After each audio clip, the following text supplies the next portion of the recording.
Academia Falcons, la mejor. Academia Preuniversitaria Falcons. Calidad y exigencia. ¡Fuerza Falcons! Hola muchachos, muy buenos días. Nuevamente su profesor Nelson. En esta oportunidad vamos a tocar el tema del intermedio temprano. ¿Ya? Vamos, acompáñenme a la clase.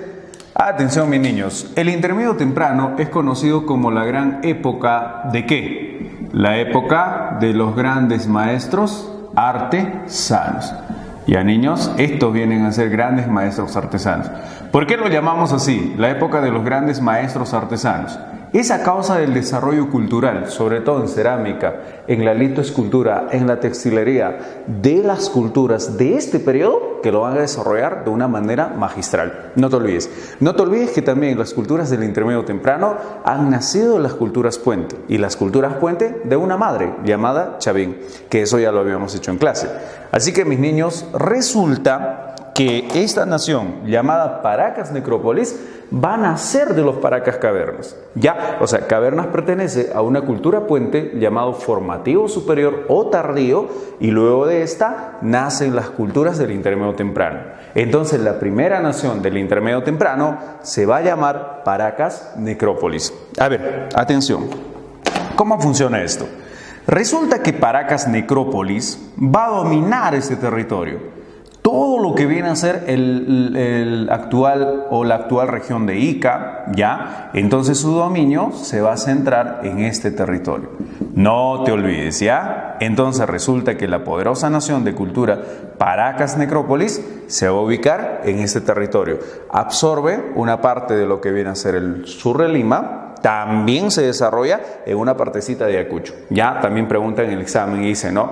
Territorios que ha abarcado la cultura Paracas Necrópolis. Entonces, Sur de Lima y también la región de Ayacucho. No te olvides, una parte nada más, no es todo Ayacucho. Entonces, chiquitos, Paracas Necrópolis, su ubicación, ¿dónde queda? Queda en Ica. No te olvides. Su descubridor viene a ser, ¿quién? Julio César Tello Rojas. No te olvides que Julio César Tello viene a ser el padre de la arqueología peruana. ¿Ya niños?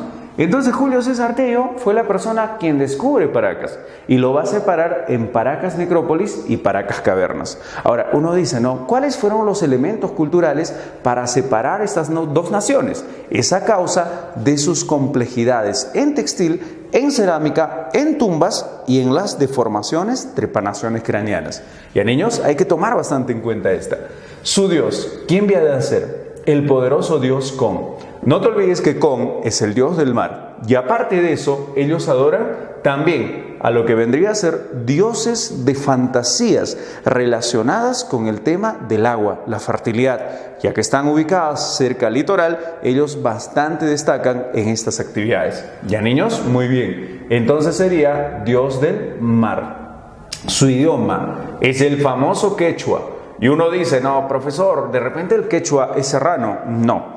Ustedes tienen que saber que el quechua nace más o menos hace 4.500 años antes de Cristo en lo que viene a ser el norte de Lima, conocido bajo el norte de Lima o el norte chico o el famoso valle del río Supe. ¿Con qué cultura? Con la cultura caral. Ya, y esta que pertenece al arcaico tardío. Entonces, en conclusión, el quechua es una tradición de idioma propio de la costa central, costa sur, cosa que en la costa norte se va desarrollando otro idioma. ¿Cuál? El famoso Muchic, no te olvides. Ya, entonces el quechua es el idioma de esta nación. Ahora muchachos, la cerámica, no te olvides que su cerámica de Necrópolis viene a ser de aspecto tosco. Ya, es de aspecto tosco, es monócromo, es tosco. Ahora, su textil, ese sí viene a ser fino. ¿Ya? Y hay una persona que lo estudia. ¿Quién sería? Victoria de la Jara. Y según Victoria de la Jara, se trataría de su escritura llamada Tocapus. No te olvides, los famosos Tocapus. ¿Ya niños? Ok. Ahora, su cráneo. No vayan a pensar que es Rivas, por la forma de su nariz. No. Este viene a ser un cráneo alargado. ¿Ya? Y en el campo social significa diferencia de clases sociales. Entonces vamos a tener conveniente lo que viene a ser su famoso cráneo alargado. Ahora muchachos, atención. Este cráneo alargado va a ser conocido también como el cráneo que da forma a lo que viene a ser la clase alta. ¿Cómo es eso, profe? No vayas a pensar de que los paracas se van a deformar el cráneo, no por una especie de lo que viene a ser, pues, moda, sino es por diferencia de clases sociales. Los de la clase alta van a tener este cráneo deformado. ¿Cómo es esto? Por ejemplo, cuando una niña de una clase alta nace, entonces se les va a poner tablillas a estas partes de su cráneo. Y esta presión va a hacer de que esta cabeza empiece a tener una forma cilíndrica. Entonces, profe, ¿quiénes? Los de la clase alta. No te olvides, ¿ah? Ahora, resulta que su estudioso viene a ser Samuel Atrap o Toribio. Toribio Mejía Chespe. No te olvides, ¿ah? Toribio Mejía Chespe. Aquel estudiante Julio César Tello se convierte en el estudioso de Paracas, Necrópolis. Muy bien. Profe, ¿cuál es su capital? No te olvides que su capital sería el famoso Topara. ¿Ya, niños? Es la capital de Paracas, Necrópolis. Ahora, no te olvides que también hay deformaciones craneanas en Paracas. Ahora, te explico. La primera deformación craneana, donde que sus médicos llamados CIRCAE van a practicarlo, es en Paracas Cavernas, cosa que Cavernas da esta especialización a los Paracas Necrópolis. Entonces, en Necrópolis ya el cráneo sumamente, algo así como trabajado de una manera mucho más sistemático, lo vamos a encontrar en Necrópolis. ¿Cómo? Por ejemplo, en Paracas Cavernas, la cabeza es así, parietal achatado, frontal pronunciado. Un golpe, entonces si por ahí tenemos un golpe, probablemente el cerebro vuele, ¡pum! Entonces el médico no va a tener éxito haciendo la cirugía. Pero en Paracas Necrópolis la cabeza es alargada. Entonces si acá le damos un golpe, entonces probablemente surja una especie de hematoma. Entonces, para que esto no ocurra, ¿qué hacía el médico CIRCAE? Lo que hace es darles bebidas como la chicha de jora o bien mate de coca, cosa que esto va a ayudar a que el paciente empiece a relajarse, como que también tiene ciertos alcaloides, ¿no? Entonces, como que ya podemos ir a la cirugía. Entonces los médicos CIRCAE van a tener una efectividad con respecto al trabajo de la trepanación craneana. Cuando uno dice trepanación craneana, se refiere a la cirugía que le vamos a hacer al cráneo. Entonces, en un eventual accidente, lo que va a hacer el médico CIRCAE es sacar los coágulos de sangre y como consecuencia le vamos a dar ciertos tratamientos. Por ejemplo, ha sido muy efectiva, antes de poder hacer todo este proceso, ha sido muy efectiva sacarle la parte del cabello, ¡pam!, cortarlo. Y luego preparar cartílagos de tiburón similar a la forma de tu cabecita para poder ponerlo, ¡pum!, se le pone acá. Y luego calabacita, cosa que ahí la calabaza soporta a que tu cráneo, cuando empiece a ganar estos tejidos para que se pueda reconstruir, entonces como consecuencia vamos a tener un acto muy fundamental de algo que lo sostiene, en este caso mate la calabaza. Ya por ahí algunos estudiosos han dicho de que las clases altas tienen también asociados a lo que viene a ser ciertos materiales como en oro y plata. Sin embargo, esto es algo así como utilitario ornamental en lo que viene a ser la deformación y la trepanación craneana. No ha sido fundamental, pero la forma de la cirugía sí. Acuérdate que Tello es padre de la arqueología peruana y además de eso es médico de profesión. Y gracias a sus estudios conocemos estos sistemas. ¿Ya? Muy bien, muchachos. Ahora, su cosmovisión. Bastante creencia ellos le van a dar ¿a qué, profesor? A la vida después de la muerte.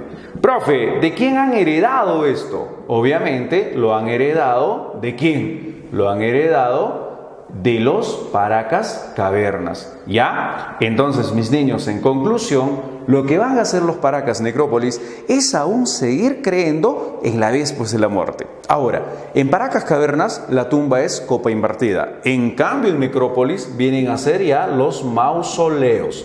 Entonces uno dice, profe, ¿cómo son los mausoleos? Bien, ¿ves esta tumba? Este viene a ser un mausoleo. El ingreso más o menos lo vas a tener por acá. Hay que bajar 7 metros, sistemas de gradería, ¿ya? Y debajo de ella están los famosos fardos funerarios.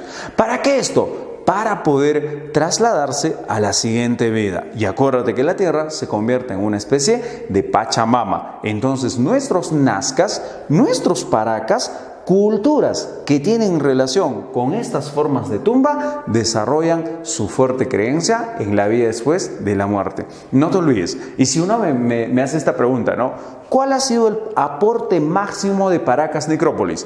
Tu respuesta será su textilería, ya por ser finas y por tener su forma de escritura. Y aparte de eso también tiene que ver elementos como las tumbas, como las deformaciones y las trepanaciones craneanas. Muy bien. Y luego de esta, Paracas Necrópolis le va a dar origen a los Nazcas. Muy bien, muchachos, una poderosa nación de este periodo también es la cultura Nazca, que también su ubicación viene a ser en la actual región de Ica. Y a la comparación de Paracas Necrópolis, Nazca se va a extender un poquito más hacia el norte, ya hacia el norte de Ica. Entonces la herencia de los necrópolis en los Nazcas de alguna manera va a ser perfeccionada por estas naciones propias de lo que viene a ser este periodo. Entonces los Nazcas, ya que vienen de los necrópolis, se van a desarrollar también en Ica, pero se van a extender un poquito más hacia el norte. Muy bien, muchachos. Entonces resulta que Nazca, su ubicación obviamente sigue siendo Ica. Excelente. Ahora, profesor, su idioma también sigue siendo el quechua. Ya, niños, que en el tiempo de los incas lo vamos a llamar bajo el nombre del famoso Runasimi. Ya, no te olvides que es un gran aporte. Oigan, chicos, ¿cuál es el mayor aporte de esta poderosa nación? Aparte de su cerámica, aparte de su textil, aparte de sus tumbas. Sobre todo ha sido su urbanismo. Ojo, ellos van a desarrollar urbanismo de tipo ortogonal. Ellos van a desarrollar esto. Que por cierto, le van a dar también cierto aporte a la poderosa nación de los Huaris en el horizonte temprano. Entonces, resulta que el urbanismo de la cultura nazca va a ser de una manera efectiva. Va a ser con calles, con puentes, con caminos, va a tener pues edificios públicos, ceremoniales, ¿ya? No te olvides. Entonces, el urbanismo de esta nación va a ser fundamental. No te olvides, ¿ah? Ahora, también ha sido fundamental en esta nación sus geoglifos. ¿Qué vienen a ser los geoglifos? Conocidos también como las famosas líneas de Nazca. Ahora, hay estudiosos que dicen de que hay un promedio de 5.000 figuras. Hay 10.000 líneas. Hay arqueólogos que dicen que todavía falta por conocer bastante de estas líneas. Sin embargo, yo sé que siempre tu pregunta ha sido, ¿para qué lo hicieron? ¿Cómo lo hicieron? ¿En qué momento lo hicieron? Porque si tú por ahí has tenido ciertas visitas a estas zonas, te habrás dado cuenta que hay figuras, un montón de figuras. Por ejemplo, figuras de araña. Está también la figura ¿de qué más está? Está, por ejemplo, la figura del cóndor, ¿sí o no? También está la figura del ave fénix, etcétera. También está pues el mono, el colibrí, la mano, el árbol de la vida, espirales, hay muchas figuras. Entonces lo que siempre debemos de saber es que por el momento estudiosos dicen que la figura del ave fénix es la más extensa que tenemos en las pampas. Ya probablemente van a encontrar otro más y digan pues de que no, se trata de otra figura, de acuerdo a sus estudios y los avances tecnológicos que tenemos, porque no es fácil determinar los estudios de estas figuras. Es muy complicado. La primera persona quien ha estudiado esto se llama Toribio Mejía Chespe. Toribio Mejía Chespe le ha dado una determinación. ¿Cuál? Lo ha llamado caminos ceremoniales. Estos caminos ceremoniales, conocidos también como seques, van a ser con relación a la agricultura y al tema de lo que viene a ser las deidades. Está más relacionado que la agricultura, por ejemplo, con el campo religioso. Bastante Toribio habla de este sistema.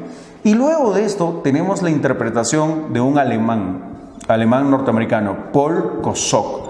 ¿Ya? ¿Y qué dice Paul Kosok? Dice, se trata de un zodiaco andino, así lo va a llamar. Sin embargo, la persona quien ha determinado un estudio sumamente fantástica y una interpretación basado en la física, la matemática y la astronomía ha sido María Reich. Tú recordarás de que María Reich ha sido pues una mujer muy dedicada a su estudio. Reich llegó muy joven a Lima a enseñar matemática a una familia de Lima. Posteriormente ella se traslada a Purímac y tiene un accidente y lastimosamente tras este accidente le van a tener que amputar uno de sus dedos. Entre sus sueños apareció un poderoso dios mono que curiosamente tenía 5 dedos y 4 dedos. Conclusión, 9 dedos. Entonces Reich como que cree que es la reencarnación de este dios. Cuando llega a visitar las líneas, se ha enamorado de las líneas y ella misma lo dijo: me he sentido algo familiar con estas figuras. Por eso es que yo todas las mañanas salía a limpiar estas figuras, decía ella. Y además dice que salía con sus escobitas a limpiar, a descubrir las líneas. Y cuando la gente la veía, le decía: wow, mira esa mujer, bonita pero loca. Y la llamaron la loca del desierto. Y hoy por respeto la llamamos la dama del desierto. María Reich le ha dedicado toda su juventud, inclusive su vejez, al estudio de estas figuras. Y gracias a ella sabemos de qué se trata, de qué cosa, de un gigantesco calendario astronómico. No te olvides, se trata de un calendario astronómico. Entonces, al tratarse de un calendario astronómico, está relacionada también ¿con qué cosa? Con el campo, la fertilidad, la agricultura y el culto al agua. No te olvides. Entonces Reich viene a ser la máxima estudiosa de estas gigantescas figuras. No te olvides que Reich, tras su muerte, de alguna manera el Perú le ha sentido. Y en honor a ella, aperturan su casa como un museo. Si por ahí vas a llegar a visitar, seguramente vas a ir a ese museo que alguna vez fue su domicilio. Queda en Ica, Perú, no te olvides. Muy bien. Oigan chicos, el agua. Ahora, tú me dirás, ¿no? Profesor, ¿cómo es posible de que estos nazcas, conociendo un urbanismo perfecto, se hayan asentado en las zonas de desierto donde que no hay agua? Entonces, el problema que acecha la costa, tú tienes que saber, son los constantes fenómenos del Niño. Entonces, nuestros nazcas se han asentado en las partes altas de las zonas de desierto para combatir justamente este fenómeno. Sin embargo, hay arqueólogos que mencionan de que todos esos asentamientos, todos estos patrones arquitectónicos que hoy los podemos ver, alguna vez estuvieron conviviendo con los valles. ¿Ya? Y razón del cual hoy en día han encontrado material cultural dentro de lo que viene a ser las zonas de excavación de Nazca. Entonces, ¿qué significa esto? Tenemos una fuerte creencia en la costa. ¿Cuál? De que los fenómenos del Niño arrasan con huaicos en la costa. Pero luego, cuando este fenómeno del Niño no es sacrificado mediante las mujeres y agradar a este poderoso Dios entonces Con y otros dioses como Wacom van a mandar su peor castigo. ¿Cuál ha sido el peor castigo después del niño? El fenómeno de la niña. Y el fenómeno de la niña convierte valles fértiles en zonas de desierto. Por lo menos esa es la explicación de los arqueólogos de por qué los nazcas, sus asentamientos, están en las zonas de desierto, que alguna vez han sido valles fértiles. Por lo menos ese es el estudio de Johann Reinhardt y alguna vez María Reich ya lo había dicho ya. Tello también explicó un poco sobre este tema. Muy bien. Ahora muchachos, resulta que nuestros nazcas sacan agua del subsuelo. Ya, tú recordarás, futuro ingeniero, de que nuestros nazcas colindan con lo que viene a ser Huancavelica. Y de la parte alta de Huancavelica llega pues agua y esta se viene por debajo del desierto. Y nuestros ingenieros hidráulicos lo que han hecho es hacer excavaciones 13, 14 metros bajo tierra y encontrar el conducto de agua natural. Y entonces nuestros nazcas, lejos de poder construir su pocito y jalar agua con soguita, ellos lo que han preferido es llegar al mismo conducto de agua. Entonces, para ello, han construido sistemas de galerías sumamente eficientes. Una de ellas va a ser el famoso o la famosa napa freática.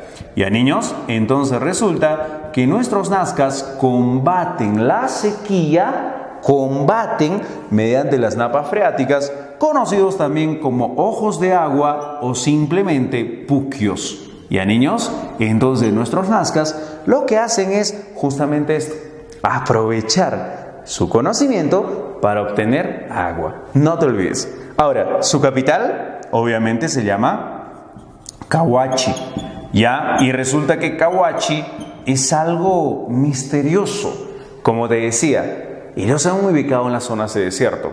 Oiga, profe, pero entonces, ¿cómo sobreviven? Ya sabes de dónde sacan agua, ya sabes cómo dominan los valles con recursos hídricos permanentes. Sin embargo, la capital estaría ubicada de manera estratégica, sobre todo por la excelente ubicación de comunicación con los astros, ¿ya? Entonces, por eso hoy llaman a Cahuachi lugar, imagínate, lugar donde habitan los videntes. Oiga, ¿qué significa eso, profesor? Los videntes, según Giuseppe Orefice, era el arqueólogo italiano, también ha sido producto de lo que es una estrategia de ubicación, ya que estos sacerdotes eran brujos y a la vez eran poderosos señores que dominaban Cahuachi.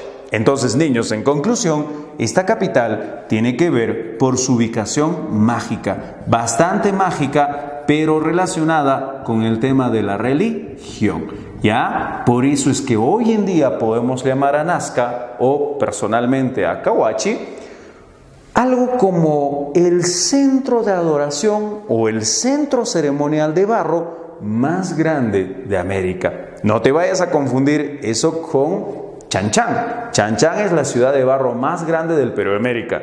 Sin embargo, Cahuachi sería la ciudad de barro ceremonial o el centro ceremonial de barro más grande de América. Tiene que ver mucho por su ubicación y la comunicación con sus dioses. No te olvides.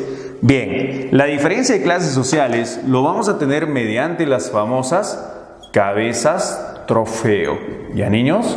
Oiga, y cuando uno dice cabezas trofeo, profesor, ¿a qué se refiere? Bien, cuando los nazcas se tienen que comunicar, por ejemplo, o pasar a la vida de la adultez, o quizá tener derecho a tener hijos o esposa, lo que ellos tienen que hacer es demostrar a su sociedad de que ya están listos de esto. Por eso es que ellos van a tener que ir a la guerra con doble objetivo: matar al enemigo y sacar su cabeza. Y esto lo vamos a llamar trofeo. Estamos ganándonos la cabeza. Luego lo vamos a conservar de una manera efectiva. El cuerpo, generalmente el cuerpo lo van a tirar al desierto, pero la cabeza tenemos que conservarla de dos formas. Por ejemplo, si a mí me agrada la cabeza, ¿qué es lo que hago? Agarro lo que trae el río, el famoso limo, cubro su rostro, pero tengo que sacarle sus ojos, su lengua, sus sesos. Oiga, ¿para qué, profesor? Para conservar la cabeza. Tengo todavía la piel y tengo todavía su cabello. Imagínate tú. Profe, y la otra forma, yo he visto también en Nazca de que las cabezas también son una especie de solamente cráneos. Bien, las cabezas se hacen hervir con cal, y producto del cual sacamos el cráneo tan solamente. En quechua que decimos calavera, nomás ya sacamos. En conclusión, ¿qué hacemos con esas cabezas? Le vamos a hacer una abertura ya de esas cabezas y lo asociamos a sogas y lo vamos a colgar alrededor de nuestra cintura. Más cabezas, más derecho, más fuerte, más linaje, según nuestros nazcas. ¿Ya, niños? Entonces no te olvides que se cuelgan alrededor de la cintura. Quizá el otro también que llama bastante atención de Nazca es su cerámica. Mira acá, su cerámica. Cuerpo globular, base plana, dos picos divergentes y asa puente. Siempre te van a preguntar así. También preguntan de los nazcas, ¿por qué su cerámica es polícroma? ¿Ya? Y tú conoces la respuesta. Polícroma es porque manejaron de 11 a 16 colores, menos el verde y el azul, por respeto al mar y a la naturaleza. Y luego tenemos horror, la palabra horror. ¿Horror a qué? Al vacío. Y cuando uno dice horror al vacío, ¿a qué se refiere, profe?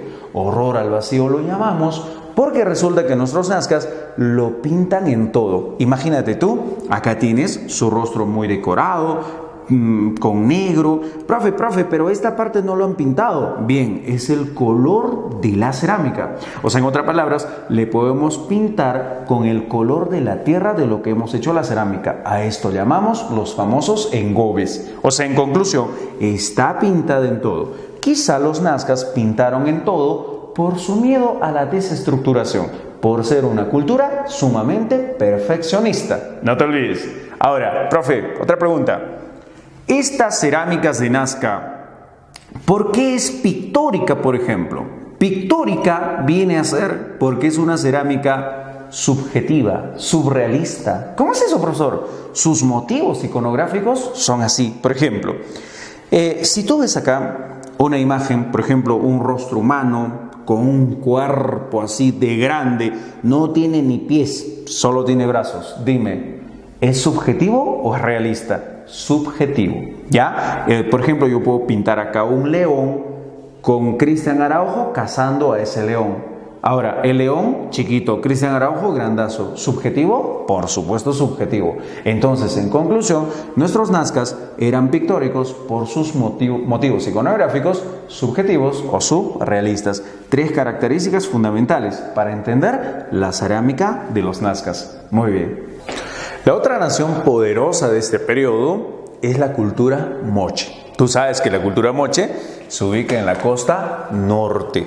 Entonces, profe, ¿cuál ha sido el dominio de esta nación? Bien, para entender a los moches lo tenemos que entender de 2 formas.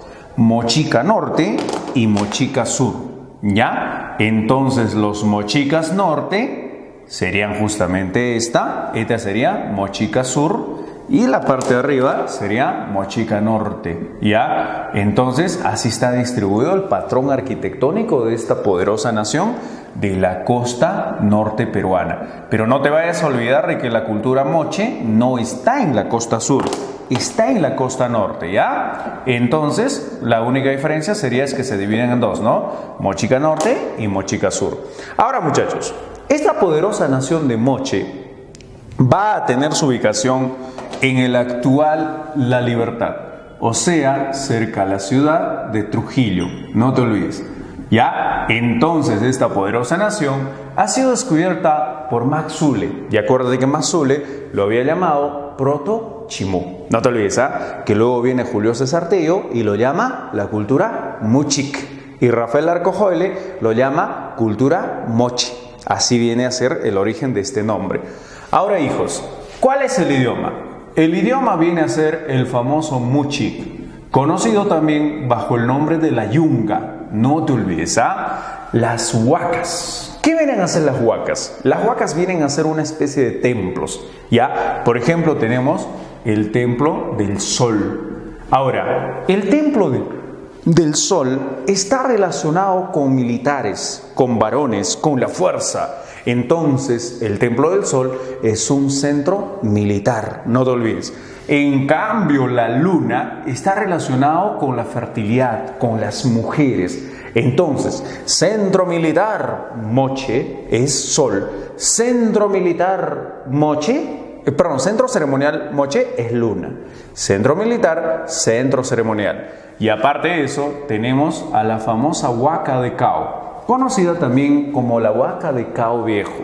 Ahí Regulo Franco descubrió a la famosa sacerdotisa llamada la Dama de Cao o simplemente la mujer tatuada de Cao. Bueno, resulta que esta mujer fue descubierta en una especie de farro. O sea, cuando ellos hacen la excavación de Huaca de Cao, descubren un farro funerario que pesaba un promedio de 300 kilos. Era terrible. Y cuando le llevaron a los estudios, hoy, ¿por qué pesaba tanto? Empezaron a hacer el desfarrado, pero se vieron con la sorpresa de que lo que pesaba era en realidad, ¿qué cosa? Los objetos, oro, pues no, era por ejemplo pechera, nariguera, bracera, tobillera, muñequera, en oro macizo, no te olvides. Y eso es lo que en realidad pesaba. Y posteriormente descubrieron en el desfarrado a esta mujer, la llamaron la Dama de Cao. Profe, ¿qué imágenes tiene talladas o mejor dicho, dibujadas, tatuadas en el cuerpo de esta mujer. Imagínense que de arañas y serpientes. Y por ahí se dice que ella era la reencarnación de un poderoso dios, el dios Chicopae. Y la mujer llamada Dama de Cao era pues una sacerdotisa poderosa de esa época. No te olvides, ha sido descubierta en la Huaca de Cao.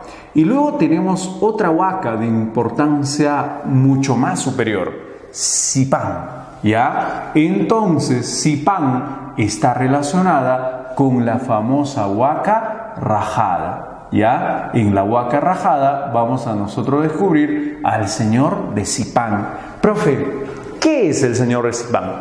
Es un poderoso señor que alguna vez ha dominado valles grandes y lo vamos a denominar bajo el nombre de los Siekich. ¿Qué vienen a ser los Siekich? Los Siekich vienen a ser señores absolutos, señores poderosos, señores que dominan grandes valles. Ese habría sido por lo menos el señor de Sipán. Profe, ¿y la dama tatuada, la dama de Cao, a qué pertenece? Ella pertenece a una clase llamado los Alaek.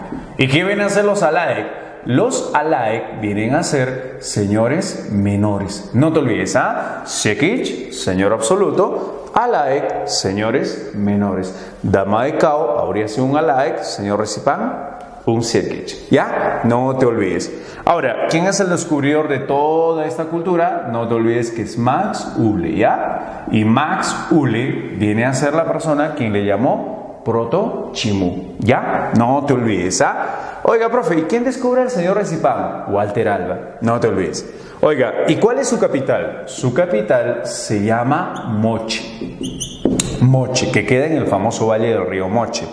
Ahora, su escritura, según Rafael Arcojoyle, serían payares, conocidos bajo el nombre de los payariformes. ¿Ya, muchachos? Entonces, estos habrían sido la escritura de la cultura moche. Pero según Horkheimer, habría sido un diccionario pictográfico. ¿Ya, muchachos? No te vayas a confundir con Nazca. Nazca es pictórico, Moche es pictográfico. Ahora, su clase social, no te olvides, Siekich, señor absoluto, Alaek, señores menores, y tenemos a los Fix. ¿Qué vienen a ser los Fix? Vienen a ser los famosos guerreros. Oiga, los Fixilcas, ¿qué cosa eran? Eran una especie de truequeros, que muchos lo llaman comerciantes. ¿Ya? Muy bien. De repente el otro que llama bastante la atención de los moches es su cerámica. No te olvides que en su cerámica tenemos, por ejemplo, cerámica o huacos sexuales. Aparte de los huacos sexuales, tenemos a los huacos patógenos. Y aparte de esto, tenemos a los famosos huacos retratos. ¿Ya? ¿Cuál es la diferencia, profe? Muy bien. Huaco sexual viene a ser los eventos sexuales que ellos han tenido en su vida cotidiana de su sexualidad. Por ejemplo, hay todo tipo de sexo.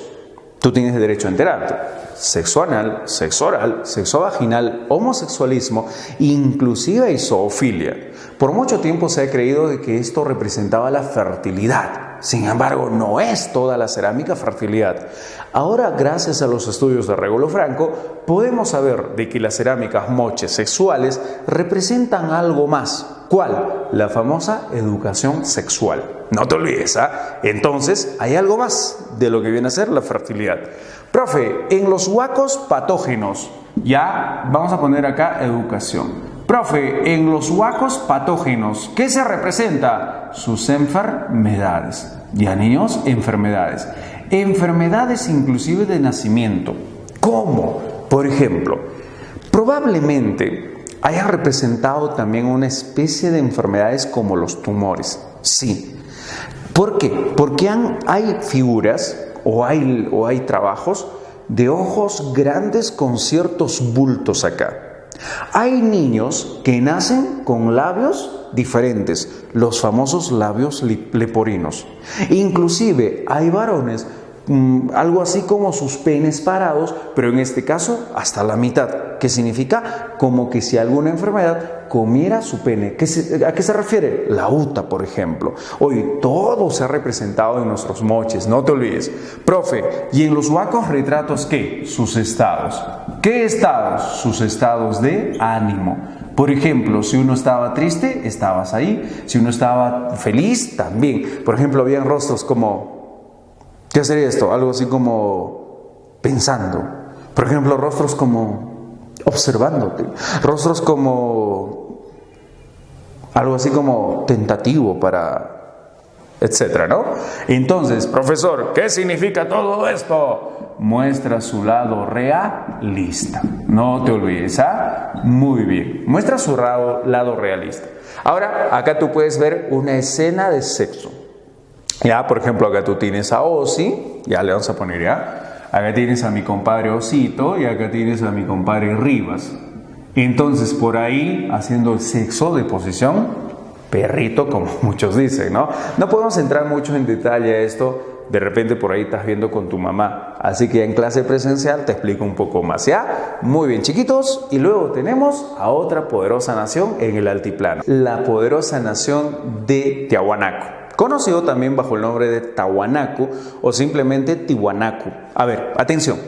En el siglo XVI, el cronista español Pedro Cieza de León descubrió esta nación y lo va a llamar Taipicala. Y Taipicala pasaría a ser su nombre primitivo. No te olvides, ¿ah? Taipicala. Y resulta que Tiahuanaco lo van a llamar por el tema de su ubicación en las zonas secas cerca al lago Titicaca. De eso vendría a ser este nombre.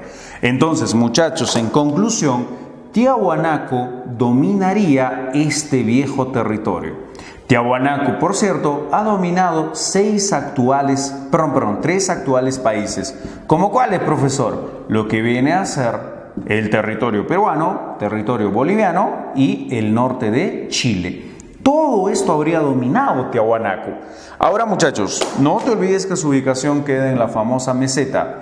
¿Qué meseta, profesor? Meseta del Collao. ¿Ya? Collao, no lo vayas a llamar Callao, meseta del Collao. Ya queda más o menos entre 3.800 a 4.200 metros sobre el nivel del mar. Y tú ya te habrás dado cuenta cuál es el problema de Tiahuanaco. El clima. Siempre le ha afectado el clima a Tiahuanaco. Que por cierto, esto afectaría su agricultura. Pero Tiahuanaco tiene ingeniería para salir de esto. Pero bueno, vamos acá. Su descubridor, como te había dicho, sería Pedro Cieza de León. ¿Y Pedro Cieza de León cuándo, profesor? En el siglo XVI. Y lo ha llamado bajo el nombre de Taipicala. Muchos creen que Taipicala es su capital. No, Taipicala es un nombre primitivo. Su capital viene a ser Calasasaya. Y uno dice, profe, ¿qué significa Calasasaya? Calasasaya viene a significar lugar de las piedras altas. ¿Ya, muchachos? Ese es Calasasaya. Su poderoso dios viene a ser Huiracocha. Oiga, profe, ¿y este dios Huiracocha, con qué otro nombre lo vamos a llamar? Lo vamos a llamar bajo el nombre del dios Llorón, no te olvides. Y sigue teniendo báculos, por eso lo seguimos llamando el señor de los báculos. Este viene a ser el poderoso dios Huiracocha. Y uno dice, profe, ¿y su idioma? Su idioma viene a ser el quechua. Y aparte del quechua, hablan ellos propios, idiomas propios de ellos, por ejemplo, como el puquina. Y el otro idioma viene a ser el aymara, ya de la región del sur. Y uno dice, profe, aguante. ¿Y por qué hablan quechua? Bien, si a mí me preguntasen en mi examen, cultura del intermedio temprano, que tuvo ciertos contactos culturales con la meseta, entonces acá con Nazca. Nazca y Tiahuanaco tienen bastante contacto económico, bastante, y probablemente del cual ellos también adoptaron su quechua, el quechua de los costeños. ¿Ya? No te olvides, ¿ah? No te olvides que en Ayacucho también vamos a tener a la nación de Huarpa. ¿Ya? Muy bien. Ahora, muchachos, atención. La cerámica de ellos sobresale bastante por ser polícroma. Y además de eso destaca un color, el famoso color anaranjado. Y además ellos inventan un famoso vaso ceremonial y lo vamos a llamar el quero, no te olvides. Ellos también inventaron un metal, el famoso bronce, que es la unión de cobre más estaño, muy fundamental, ojo, ¿ah? Profe, la litoescultura. La litoescultura, ¿qué viene a ser? Son tallados en piedra. Cuando uno dice lito, Ajá, piedra. Lito, escultura. Ahora, pero ellos han manejado el monolito. Cuando dicen monolito es piedra tallada en una sola. O sea, ¿cómo? Unas enormes piedras lo han convertido en hermosos objetos de arte. Por ejemplo, tenemos al monolito de Bennett, en honor al investigador llamado Wendell Clander Bennett. Tenemos el monolito Ponce, ¿en honor a quién? A Carlos Ponce, el arqueólogo boliviano Carlito Ponce. En honor a ellos, monolito de Bennett, en honor al norteamericano, y en honor a Carlos Ponce, el monolito de Ponce. Profe, ¿y estos monolitos por qué son importantes? Porque ellos representan sus cosmovisiones dentro de ella, su ropa, sus rostros, ¿te das cuenta? Entonces, ahora sí a mí me hacen la pregunta, ¿no? Profe, el monolito de Bennett, ¿en qué templo se encuentra? Y la respuesta es Templo de Kala Sasaya, al igual que la Puerta del Sol.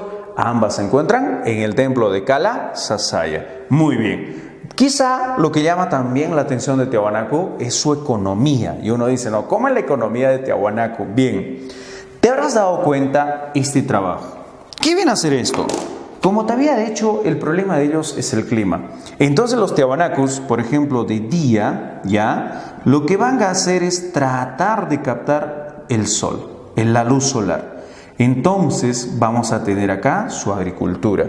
Sin embargo, esta forma de trabajo a mí me va a ayudar a comprender de que el agüita, cuando empieza a perder su calor durante la tarde o la mañana, entonces, señores, se va a generar un microclima. Y este microclima lo que va a hacer es, señores, hacer rebotar este calorcito. Lejos de que escape, rebota y se genera un microclima. En conclusión, este se llama Waru Waru. Ya, no te olvides. Lo vamos a llamar el famoso Waru Waru. ¿Y por qué Waru Waru? Por la forma de W. Oiga, ¿por qué lo llamamos camellones? ¿Sabes por qué lo llamamos camellones? Por la forma de estas jorobas. Profe, ¿por qué lo llamamos surcos? Surcos lo llamamos por la forma de su agricultura en esta. ¿Te das cuenta? Entonces tiene tres nombres: guarúarus, camellones o surcos. Y también lo vamos a llamar chacras elevadas. No lo vayas a llamar hundida, es chacras elevadas. Y aparte de eso, mis niños, ellos van a tener el dominio de los pisos ecológicos, normalmente llamado dominio vertical de pisos ecológicos. ¿Y para qué me sirve esto? Para ampliar la frontera agrícola. ¿Para qué me sirve esto? Para combatir la helada. Sencillo. ¿Ya? Entonces Tiahuanaco ha sido un estado sumamente religioso. Sus templos, por ejemplo, como Acapana, Pumapunku, Kala Sasaya, Putuni, Templete, etc., están relacionadas con algo, con el aspecto religioso. Si Tiahuanaco se ha expandido, es gracias también a su contacto cultural y su religión, la difusión de su dios Huiracocha o el dios Llorón. No te olvides, este ha sido las culturas del intermedio temprano. Espero les haya gustado. Nos vemos la próxima clase. Gracias.